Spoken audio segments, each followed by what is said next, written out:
Okay, welcome back to the finals. And first, we've got the battle for the bronze medal for the first third place. Sorry.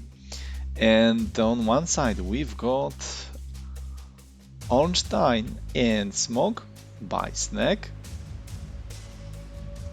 And yeah, Smog is already shooting this cram cannon, which is going to dump in the water. And yeah, I think that they bring a lot of, especially that the larger design brings a lot of evasion into the mix and some very reliable uh, weapons that maybe don't do individually a lot of damage, but have a very good landing chance. The practical accuracy is really good with this set of weapons. And on the other side, we've got Cypherfence, Castor, and Pollux. So railgun aren't quite quick, quite agile, but the armor is very much lacking. So how is it going to go? I think that a lot of depends on how or where the hit railguns are going to hit.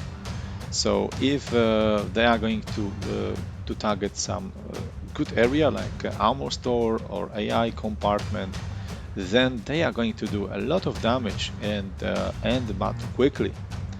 On the other hand, I don't think that they can evade too much fire from Snake's designs, especially of course Ornstein. So, how is it going to go? Let's see. Okay, immediately railguns are firing away, but the fire has been returned and there are missiles on the way.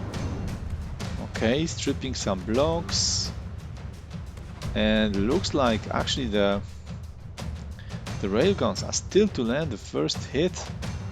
That's amazing. Actually, the Ornstein is more evasive than its opposition. It's really impressive. But yeah, there it goes. It just ate one of the shells. And it didn't like it at all. Okay, there are crumbs on the way as well. Okay, but these actually missed. But this one was very close, and actually one of the craft was able to dodge the missiles, and another crumb.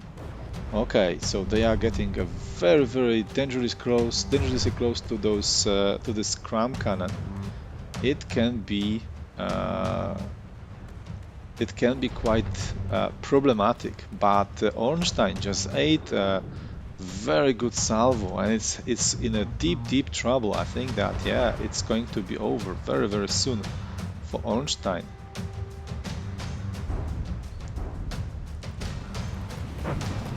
And yeah, some final hits. I think it was able to just launch the last salvo of those small rockets, but they didn't do too much. However, one of the boats is listing to one side, but it's about to get straight up, and yeah. And now it's a kiting battle, so Cypherfin's boats can just happily kite away, dodge the cram, and just deliver shot after shot. And this one is not really that tanky, so it should be able to go down pretty quickly. And I think it doesn't have enough ammo to reload the big rocket. And there it goes. The turret has been shot off, and the battle is over. Okay, so that was a pretty solid victory for Cypherfen. Congratulations, you've earned your third place. And condolences to Snack. This was a really good design. Made it to the battle for the bronze. And yeah, I'm hoping for more designs from you in the next tournaments.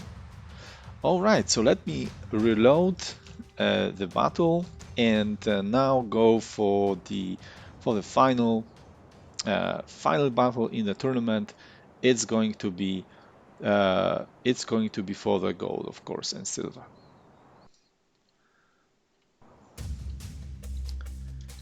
Okay, and we are back. Let me just find our participants. Okay, so we've got Geodarian's team here. A very tanky designs with good hitting weapons, but not really a lot of evasion and relatively small velocity, especially crown cannons. The APS has a quite good one actually.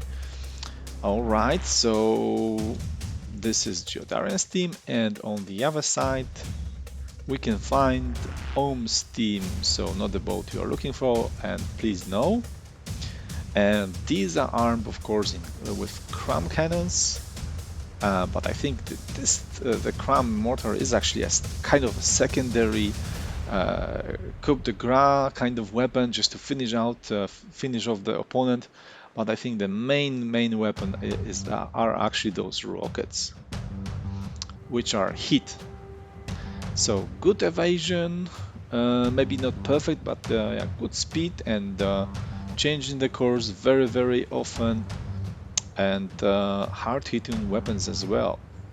So my predictions, I'm just afraid that Geodarian's boats are a bit too stationary to avoid those cramps, which should be the difference basically here, because a non-evasive target cannot really dodge those mortars. However, flat firing weapons like cram cannons, they can definitely be fooled easily even by moderately evasive ship. So I think evasion is going to be the difference.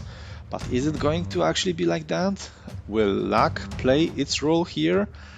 Let's find out. Okay, immediately poisonous rockets, the missiles are on their way, and they are going to target the biggie. Yes, okay, just I think 2 hits. And 2 rockets, yeah, they did not make it. So not a really a very powerful start. There is some team love here again between Smalls and Biggie, and all right, looks like the crumbs are starting to land. Okay, a very good hit. A lot of beams have been lost here, but still both designs are in the 90s. Okay, 89 for Biggie. It's getting hammered more and more, but what we have here? Okay, a bit unlucky. Oh no, Ohm's boat is on its back, so it's not able to actually use the cram mortar. The rockets have managed to go up, so that's a good thing actually. This is a very reliable weapon.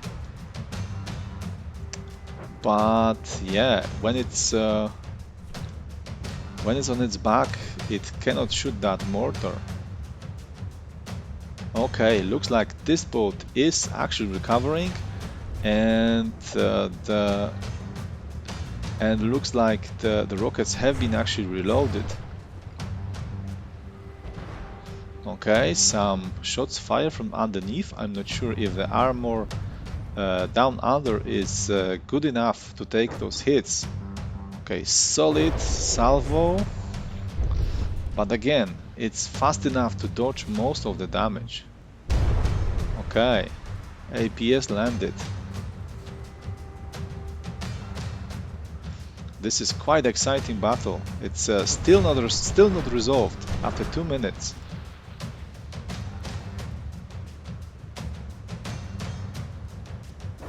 Okay, another hit. But I don't think that there is any kind of critical compartment breach here. So the shots are landing, but they do not do enough damage. Nothing critical is destroyed, neither the weapon, nor ammo, nor of course AI. Okay, looks like the flying boats are pretty evasive in this state. So they just slide and glide, and it's not that easy to land anything. And again, another Crown barrage just missed them. Okay, now this was a good hit. I think there is a mimic block just disguising, just covering up the damage done.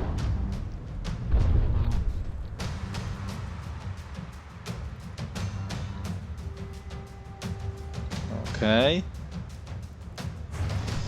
I wonder why the Biggie is trying to shell the more far away opponent. I think it should be targeting the closer one. It would have more chance to actually land something. And the battle is still super close, 82% to 85%. Wow, this can go either way. I have not seen the rockets. Okay, the rockets are still okay. It's amazing that those gantries have been able to withstand the fire.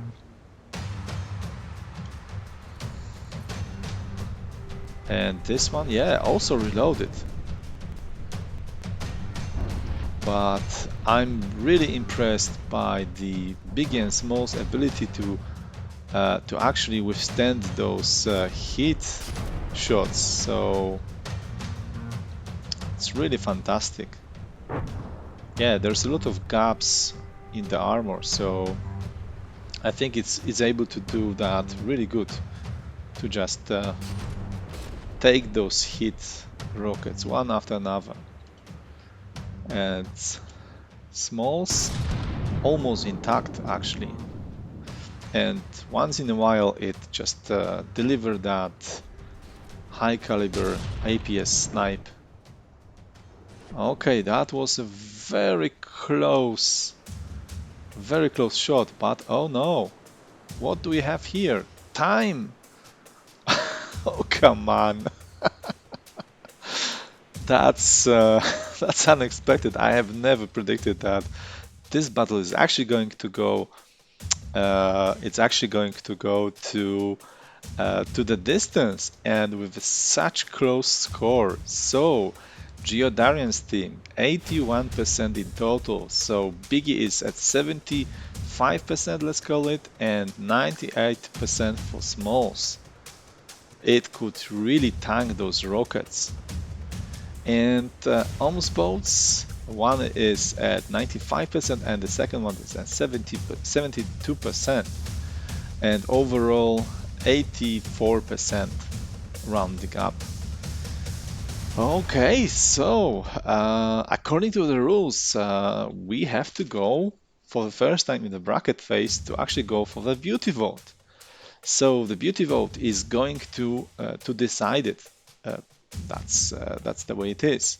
Of course, it depends on. Of course, has a little bit of advantage because it's got that 3% points more than Geodarian, but yeah, still, it's pretty much about the votes. So, thank you very much for watching. Please remember to vote because that's going to decide the tournament. And yeah, see you in the next tournament, I guess. It was really a pleasure. And it was worth all those battles to see that amazing final, in my opinion. Okay, once again, thank you very much, and see you next time.